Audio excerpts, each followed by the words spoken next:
हर व्यक्ति अपने जीवन में सुख की तलाश और दुख को दूर करने की चेष्टा में अपनी ऊर्जा का व्यय करता है। अपनी बुद्धिमत्ता से, अपनी शक्ति से हम सभी अपने आप को सुखी करने में लगे हुए हैं, लेकिन उसके बाद भी न जाने कहां से दुख आ जाता है। हर व्यक्ति अपना मान बनाए रखने की चेष्टा करता है, जाने कहां से विपरीत हवाएं भी आती हैं।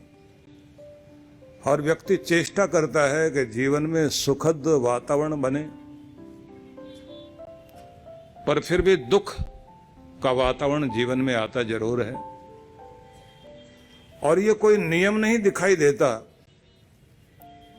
पढ़े लिखे लोग कम पढ़े लिखे लोगों के घर में नौकरी कर रहे हैं, शक्तिशाली लोग निर्बल लोगों के पास सैल्यूट कर रहे हैं। कला और हुनर में जिन्होंने पूरे संसार को चौंका दिया, वो भी किसी के आगे हाथ बांधे खड़े हैं। चालाक भोलों के पास नौकरी कर रहे हैं, तो ना तो चालाकी कहीं काम आ पा रही है और न कहीं बुद्धिमत्ता, क्योंकि ना तो सुख हमारे वश में है कि हम सोचें अपने आप को सुखी कर लें। मनुष्य को अवसर दिए गए कि वो दुख को और विपरीत परिस्थितियों को हटाए, प्रकृति पर विजय प्राप्त करे, रोगों से लड़े, अभाव को हटाए।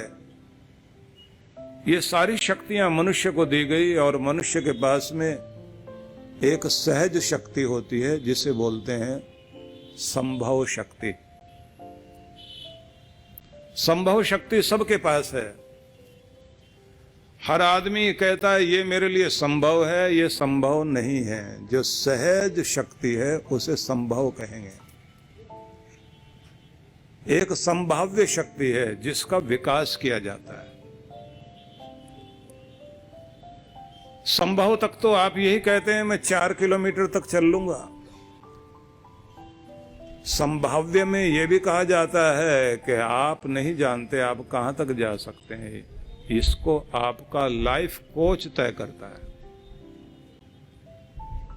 कि वो आपको 50 किलोमीटर तक भी लेकर जाएगा। आप 20 किलो वेट उठा सकते हैं तो आपका कोच आपको अभ्यास देकर 60 किलो भी उठवाएगा। आप थोड़ी सी सीढ़ियां चढ़ सकते हैं, लेकिन अगर आपकी संभाव्य शक्ति को जागृत किया जाए तो हिमालय की यात्रा भी संभव है। ध्यान रखिए,